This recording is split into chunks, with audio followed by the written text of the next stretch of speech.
Alright guys, so it's been almost 9 months since I bought this Integra Type S, and I realized I haven't done an ownership update video in quite some time. I just crossed 6,000 miles. So let's just take it for a quick drive and I'll talk you through what it's been like owning this car as both a daily driver, a canyon car, and a track car. So a quick recap of the mods. Apologize for the wind noise in advance, very windy day today. We've got the Apex VS5 RS wheels, 18 by 9.5 plus 45 all around square setup, Kumho V730s, 265/35/18. We're on the Öhlins Road and Track suspension. This is a pre-production kit, actually designed for the FK8 Civic Type R. I actually will be changing out the spring rates on this very soon. More on that later in the video. We're currently on 6 kilogram front spring rate, 10 kilogram rear, and then we've also got the white line lower ball joints at the front to give us, as you can see, 3.1 degrees of negative camber. Endless ME20 pads front and rear. That's pretty much it.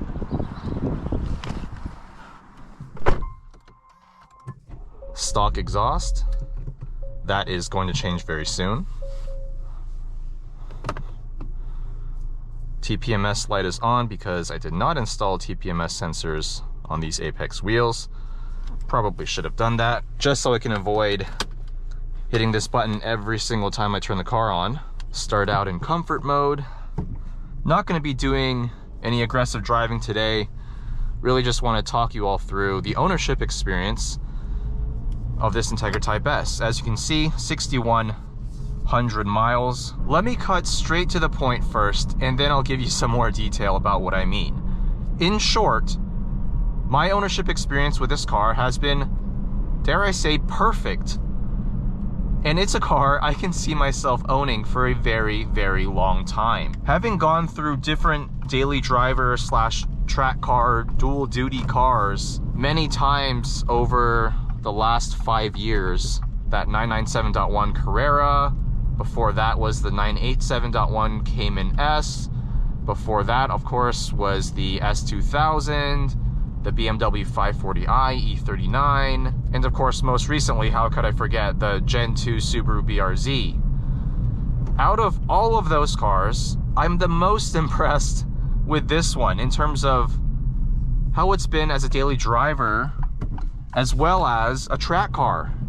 It's the quickest track car I've ever owned by quite some margin. It's a few seconds quicker around every track than my old Subaru BRZ, which was on the same tires. The lap times with just wheels, tires, pads, and some basic coilovers is actually really competitive with fully prepped, naturally aspirated Honda S2000 track cars. 1 minute 24 seconds at Thunderhill West, 1 minute 40 seconds at Laguna Seca. This is easily a sub 2 minute car at Thunderhill East, although I haven't achieved that lap time personally yet. And at Sonoma, in stock form, this was a 156 car with some really subpar driving, and that was on PS4S tires. So just a few reference points for you track junkies out there. This is a quick car. It is a quick car, but lap time aside, is it as fun to drive at the limit? So let's cover my track experience with this car so far, and then we'll go into the daily driving and canyon driving aspects. The answer is actually complicated. It's a yes and no. Yes, in the sense that I'm actually learning how to drive an FF platform for the first time on track. And that in itself is fun. It's exciting. It's a new skill. I'm developing new techniques. I've tracked basically FR cars as my primary track cars my entire track life, and the dynamics associated with an FR platform are very different than those of an FF. On throttle understeer is something I wasn't as used to with the S2000 and BRZ, and coming out of corners, aggressive throttle application usually caused oversteer, and obviously that's not going to happen with a front wheel drive car. The more gas you add, prematurely at least, the more the car will understeer. So it's been a challenge, but a great learning experience for me with this car thus far. I've done probably 5 or 6 track days and many more to come, but I would be lying if I said that this car is as fun and playful as an FR layout machine. I've always been a power oversteer junkie. I love getting the tail out around every corner, and if you can get it just right, if you can nail that angle, that's the quickest way to drive a car like the S2000 or the BRZ. In this car, sometimes it is a little bit of an exercise in patience, waiting to get on the throttle.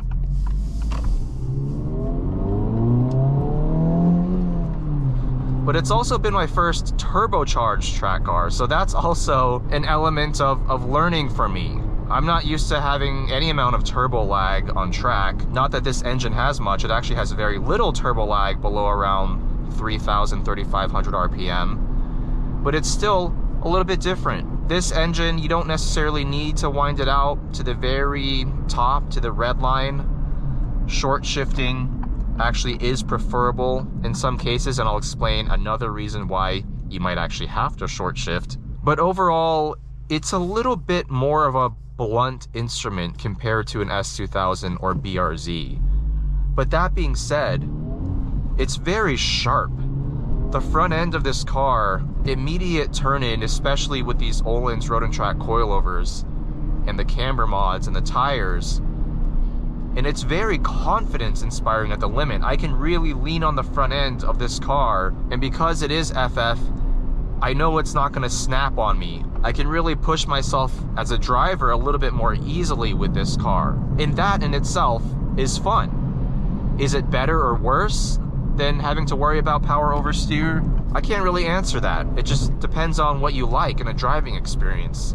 But for me, it's been really, really interesting learning about the dynamics of this car, and the lap times speak for themselves. I'm able to push this car pretty dang hard after just a session at any given track day and achieve some pretty solid lap times, if I do say so myself. And there's also an element of just, I love the fact that I'm able to keep up with some really hardcore dedicated rear-wheel drive track cars in my everyday usable family car. I mean, look at the back seat, plenty of leg room. I'm getting a little ahead of myself. We'll cover more of that in the daily driving part of this video.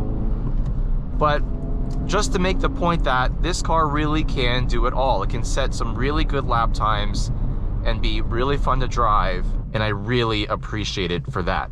Now let's talk about some of the negatives when it comes to tracking this car. As I alluded to earlier, short shifting. Why would I have to short shift in some situations? Well, even though the FL5 Civic Type R and this DE5 Integra Type S, since they are basically the same car mechanically, the cooling, the engine cooling has been drastically improved over the prior generation FK8, but that does not mean it's perfect, actually far from it. In warmer ambient temperatures, if you do push this car to its red line repeatedly for a 20-minute session, you are going to run into overheating. I experienced that first time at the last track day I was at.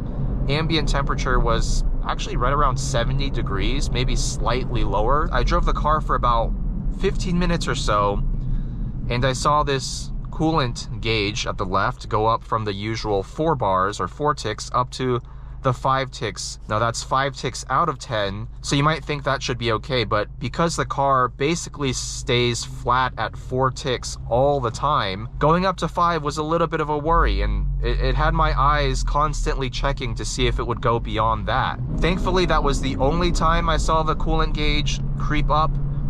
Rest of the day, somehow, even though it was getting warmer, it stayed at 4 ticks. But long story short, this car needs cooling mods, and that's keeping in mind my engine is completely untouched. No tune, no drop-in turbo, not even any bolt-ons. So to address that, I will be installing a couple of cooling mods very soon. More to come on that in a future video. I'm actually doing quite a few mods to this car all at once to make it more reliable on track, as well as a little bit more fun to drive on a daily basis.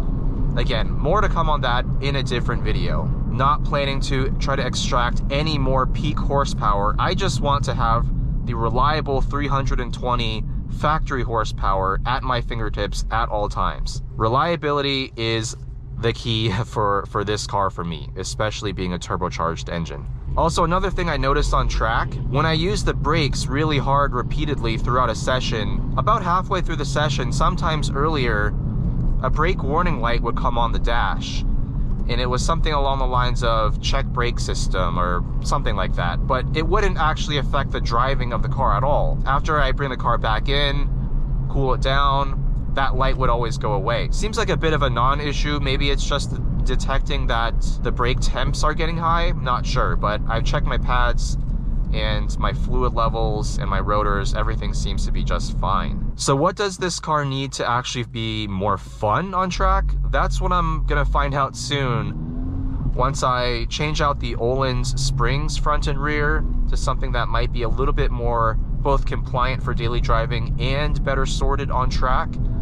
I'm actually pretty happy with this 6K, 10K setup on track, but I do recognize that for daily driving, it probably would be a little bit too stiff for those customers who are focused on having a daily driving suspension setup. Other than that, these stock seats, I've mentioned this before, they are pretty garbage. I've gotten used to it. I just brace my core and sometimes, you know, use my knees to hold myself in place. But there's definitely a lot of lateral movement, especially in some of the more technical sections of various tracks. So getting some aftermarket seats might be in my future as well. We'll see. All the seat options I really want from Recaro are just so expensive, especially because I would like to retain seat heating.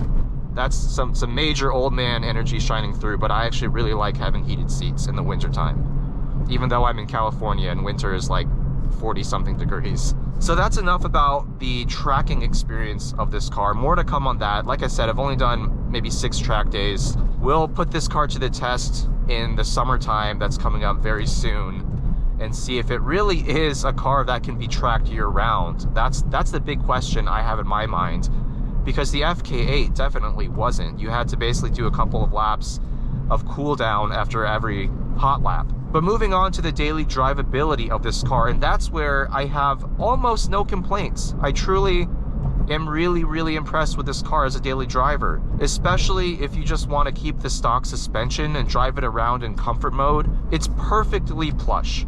I would not say you would need to do anything to the suspension to make it more comfortable on a daily basis. If anything, just downsize the wheels from the stock 19s to an 18 and get a higher profile tire for some additional cushiness. As you can see, the auto rev matching works brilliantly. I've actually left it on for the most part, which is unlike me. Usually I like doing my own heel toe downshifts, but not only for daily driving, but also on track, also in the canyons. I actually really like leaving it on. It allows me to focus more on my throttle, brake, and steering inputs, and it takes out a little bit of the challenge. Look how precise it is. Every rev match is just perfect. And overall usability of the car, just the sheer amount of space in this car is almost mind-blowing. For a hatchback, the back seat is huge. There's so much legroom. The only limiting factor in the back seat, I would say, is headroom because of that sloped roofline. If you're 6 foot or above, your hair might be grazing the ceiling a bit, but that actually applies to most cars nowadays, outside of SUVs and minivans.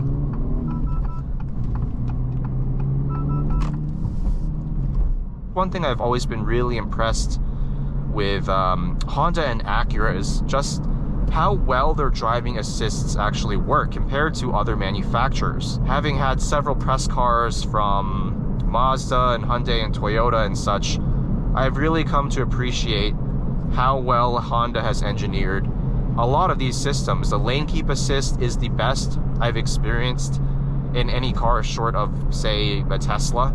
It really does such a good job at keeping you in the lane. Let me turn it on right now, actually.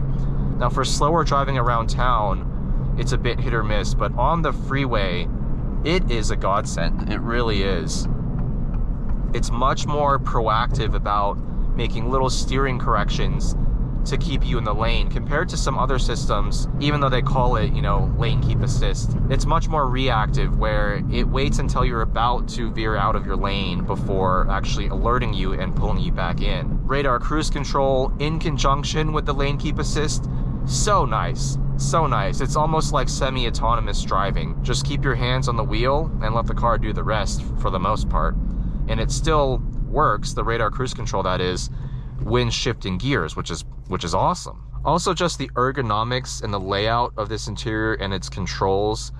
I said it when I first bought the car, and I stand by this. It's dead simple to learn how to operate this car. Knobs for your climate control, a volume knob, a home button, a back button for the infotainment, seek buttons, and then of course you actually have a touch screen that's super simple to use to operate your Android Auto or Apple CarPlay.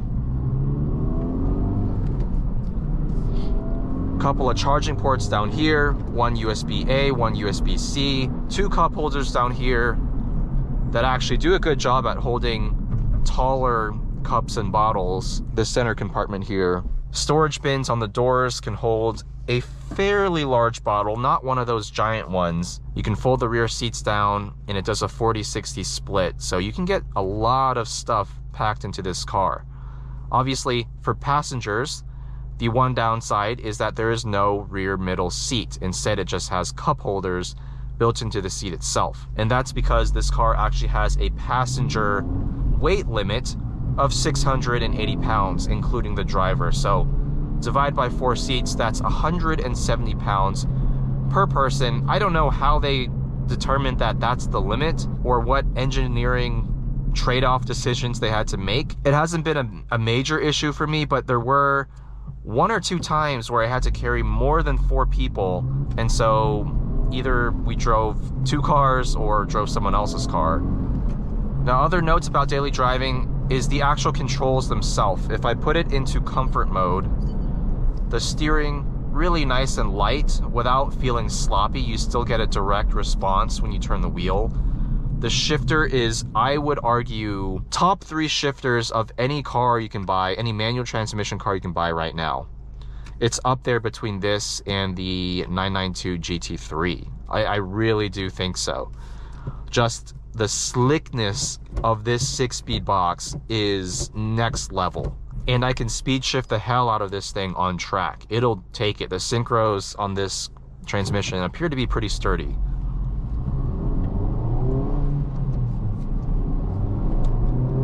Very little rev hang, I would say virtually none. I recently drove a current gen Civic Si, and oh my god, the rev hang is absurd.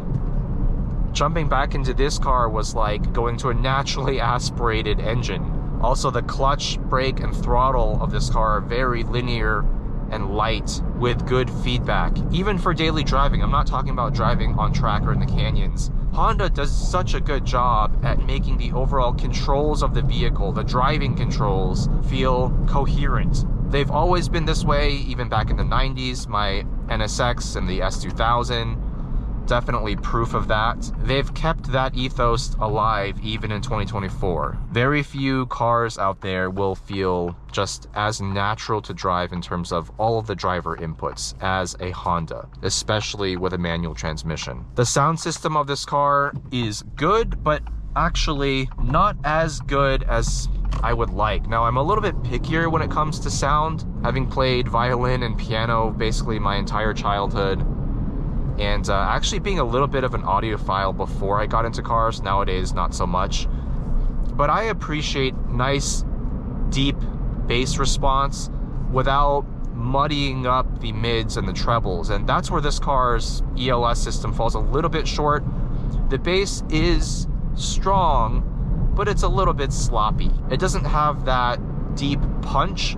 It's more of a booming sound, if you will. It's definitely not a bad sound system by any means. Actually, it's quite good for this class of vehicle. The only other thing I'll say about the daily drivability is that when you are at freeway speeds, 65 miles an hour and up, there might be a little bit more tire noise than you might want. Actually, for me, it's not such a problem because the sound system does a good job at kind of drowning that out. But don't expect luxury car levels of NVH.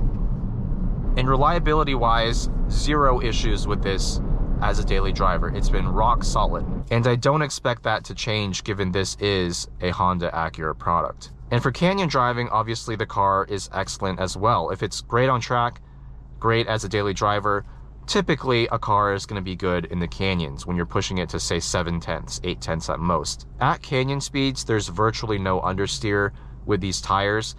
The one thing you will have to deal with, which might be an annoyance, is torque steer. Despite what Honda and Acura will tell you about them using clever front suspension geometry to eliminate torque steer, that is not the case. There is still definitely noticeable torque steer, even with the stock wheel and tire setup. But it's very, very limited compared to most other 300 horsepower front-wheel drive cars out there. And even when this car had stock suspension, the damping quality was one of my favorite parts about it. In Sport mode and even in Sport Plus, the dampers did such a good job at keeping the car feel composed, even over the bumps. I'm hoping once I get these Öhlins fully dialed in with the new spring rates and damping settings, it'll just enhance the already excellent stock suspension feel. Obviously, I don't want to downgrade the suspension, but that actually is not such an easy thing to avoid because these dampers are already so good from the factory. And that's one area where I would urge any Integra Type S or Civic Type R owner to do your research and don't skimp. Don't get some cheap brand of coilovers just to lower the car by 1 inch or 2 inches and call it a day. You will likely ruin the ride quality of your car, at least compared to how good the OEM suspension actually is. Also, I've had zero brake fade issues, even on track, and for daily driving with just some pads, these brakes feel really nice. They're not overly grabby. Again, going back to the ethos of all of the driver inputs feeling very natural, not only on track, but also just around town. So that pretty much sums up my 9-month and 6,000 mile ownership update for the Integra Type S. Like I said, a lot more to come in terms of track days, canyon comparisons, as well as mods. I will be doing a video soon, probably in the next couple of weeks, on some of the upgrades that this car is getting, including opening up the sound of this engine, because even in Sport Plus, with the engine set to the most aggressive sound setting where the valve is basically completely open, this exhaust does sound better than the Civic Type R exhaust, but it's still too quiet for me. On track, with the windows down, like most track day organizers will force you to do, and wearing a helmet, a full-faced helmet, I can't hear the engine all that well. It might come across okay in some of the videos that I do on track, but from behind the wheel, I need more sound so that I can really tell what the engine is doing. If there's a little bit of wheel spin, the revs would shoot up and I would hear that. As I'm nearing the red line, that high RPM sound, I can have a better sense of when to shift. It just improves everything about driving on track. And so an aftermarket exhaust will be coming to the car very soon. Anyways, guys, thank you for watching. Let me know what you think about the Integra Type S. For some of you owners out there, what issues have you had with your cars? Am I just lucky in that I've had virtually no problems with this thing? Let me know in the comments. Thank you for watching, and I'll see you next time.